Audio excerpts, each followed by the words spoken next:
धनगर आरक्षण प्रश्नी सांगली जिल्ह्याचे पालकमंत्री सुरेशभाऊ खाडे यांच्या मिरज कार्यालयावर प्राध्यापक कृष्णा आलदर यांचा धरणे आंदोलन आरक्षण प्रश्नी सरकार वेळकाढूपणा करत आहे आणि लोकप्रतिनिधी देखील वेळकाढूपणा करत असल्याने धनगर समाजाचे नेते प्राध्यापक कृष्णा आलदर यांनी आज सांगली जिल्ह्याचे पालकमंत्री यांचा निषेध व्यक्त करत त्यांच्या कार्यालयासमोर ढोल वाजवून आक्रोश व्यक्त केला। यावेळी बोलताना प्राध्यापक कृष्णा आलदर म्हणाले, शासन आमच्या समाजाची फसवणूक करत आहे। सरकारला आमची मतं पाहिजेत, पण आम्हाला आरक्षण द्यायची त्यांची इच्छा नाही असं म्हणत तीव्र शब्दात त्यांनी सांगली जिल्ह्याचे पालकमंत्री यांचा निषेध व्यक्त केला। तसेच देवेंद्र फडणवीस हे फडणवीस नसून फसवणवीस आहेत, ते धनगर आरक्षण प्रकरणी वेळकाढूपणा करून आमची फसवणूक करत आहेत।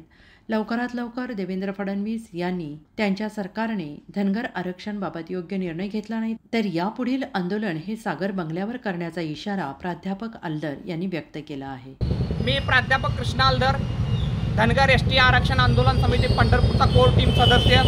आमचे 6 उपोषणकर्ते पंढरपूर येथे 15 दिवसापासून उपोषण करत आहेत। त्यांचा जीव धोक्यात घालून समाज एसटी आरक्षण प्रश्नासाठी ते लढत आहेत। त्या निमित्तानं 20 तारखेला आमची राज्यव्यापी मीटिंग पंढरपूर येथे झाली आणि तेथून एक 4 कलमी कार्यक्रम ठरला।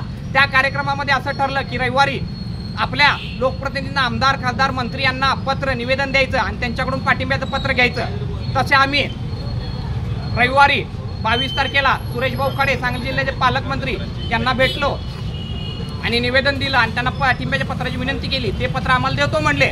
त्यानंतर काल 23 तारखेला मी कंटिन्युअस सकाळपासून सुरेशभाऊंना फोन करत होतो। सुरेशभाऊंचा फोन एकदा लागल्यानंतर त्यांचा व्हॉइस कॉलवर गेल्यावर मी मेसेज ठेवला आणि कट केला, ते मीटिंगमध्ये असतील म्हणून। त्यानंतर त्यांचे पीएंना काल दिवसभर फोन करत होतो, त्यांनी फोन उचलला नाही। त्यानंतर मी सुरेशभाऊंना संध्याकाळी रात्री फोन केला आणि सुरेशभाऊंना सांगितलं, मी प्राध्यापक कृष्णा आलदर, धनगर एसटी आरक्षण आंदोलन कोर टीम सदस्य, तुम्ही पाठिंब्याचं पत्र देतो म्हणाला, भाऊ तेवढं द्या। मला म्हणले मगरुरीत घेऊन गेला नाहीस काय?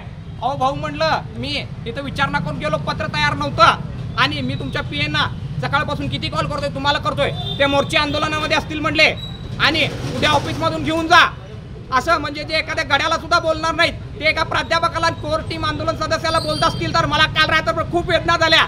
आमच्या मतांवर हे निवडून येतात आणि आम्हाला असली हीन वागणूक देतात आणि आता मी ठरवलं की जाऊन त्याच्यासमोर मला अटक झाली तर चालेल, मला अटक झाली तर चालेल, समाजासाठी, समाजाच्या प्रश्नासाठी माझा जीव गेला तर चालेल। खरं असल्या मगरूर लोकप्रतिनिधीला धडा शिकवणार आहेत, त्याची वाटदारी युवका बसणार नाही। हे जर असं वागणूक देत असतील तर कशाला पाहिजे? मला रात्रभर झोप लागली नाही, आज जाऊन आंदोलन करणार म्हणलं। इथं आलो तर त्याचा स्टाफ मला काही हे देत नाही, अजून पत्र तयार नाही। मग आमची थट्टा लावले काय, तुम्ही असंच फडणवीसनी केलं। 2014ला बारामतीला आमचं आंदोलन चालू होतं, तिथं येऊन त्यांनी आम्हाला आश्वासन दिलं की पहिल्या कॅबिनेटमध्ये तो माझा अभ्यास झालाय। त्यांनी काही दिलं नाही। 10 वर्ष गेली, आमचे शिष्टमंडळ फडणवीसांना भेटायला जाते तर फडणवीस सांगतात सागर बंगल्यावर आहे, नंदनवनवर आहे, परत सह्याद्री गेस्ट हाऊसवर आहे, तुम्हाला आम्हाला भेटायला वेळ नाही। आमची मुख्यमंत्र्यांनी शिष्टमंडळाची मीटिंग बोलवली, त्यात फडणवीस नव्हते, त्या समितीत नव्हते, सिंगल समितीला अधिकारी येत नाहीत। आता यानंतर मी आंदोलन हे फडणवीसच्या बंगल्यासमोर करणार आहे। फडणवीस नाही ते फसवणवीस आहेत, फसवल्यात त्यांनी, फसव्या योजना जाहीर केला धनगर समाजाला। मी सगळे युवक घेऊन मला अटक झाली तर चालेल, माझा जीव गेला तर चालेल, कारण फडणवीसच्या बंगल्यासमोर पण आंदोलन करणार आहे आणि धनगर आरक्षण प्रश्नावर लोकप्रतिनिधींना जागा आणून दिल्याशिवाय चालणार नाही। सुरेशभाऊ पालकमंत्री म्हणतात, असं बोलणं त्याला शोभतंय का? मिरज प्रतिनिधी आदिल मकानदार।